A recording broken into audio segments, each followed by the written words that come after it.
Baba, shikamoo. Umekucha. Shikamoo na wewe. Baba, nipo hapa na mtumishi, nataka aongee na wewe. Mtumishi wa nini? Mtumishi wa serikali? Evans, umeanza kuiba vitu vya serikali. Baba, samahani, huyu hapa tukimchelewesha anaweza kaondoka. Ongea na baba. Hello? Bwana apewe sifa. Apewe sifa za nini? Aha, samahani sijajitambulisha. Kwa majina yangu ananiita mtumishi kutoka Obama House of Power. House of Power ni nini? Yaani ni kanisa. Wewe ni mtumishi wa kanisa na unakuja kwa viongozi wa mizimu. Amekuambia kama mimi ni kiongozi wa mizimu huko. Dhumuni la kukupigia wewe ni kuhusu kijana wetu huyo. Kwa lugha nyepesi ni kwamba kama unamnyanyasa hivi. Tukasema kwa Bwana hakuna kinachoshindikana, wacha tuongee na mzazi wako. Mimi namnyanyasa nini na wewe ni mtoto wa kiume? Namnyanyasa nini?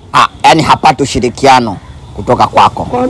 Nimpe ushirikiano gani mtoto ambaye nimemsomesha tangu darasa la kwanza mpaka chuo kikuu, amekuja mjini huko anafanya vituko? Atafute pesa, ajenge mji wake, aoe mke, aache kufanya vituko. Aha. Ninyi watumishi ndio mnaruhusu vijana wafanye vituko? Yaani tunamlea kiroho. Mlee kiroho vipi? Hiyo ni roho ya mizimu. Wewe mtumishi unajiamini upo vizuri? Wewe ni mtumishi wa Mungu, unajiamini upo vizuri? Nifanye kazi yangu sasa hivi, mizimu ifanye kazi. Naam. Unajiamini? Naam.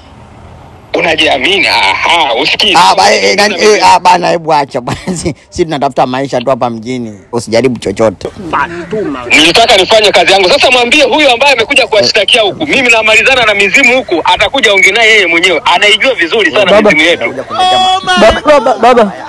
Baba. Baba nini? Wewe umeenda huko unaanza kuniambia mimi kwenye mambo ya watumishi? Baba, naomba samehe.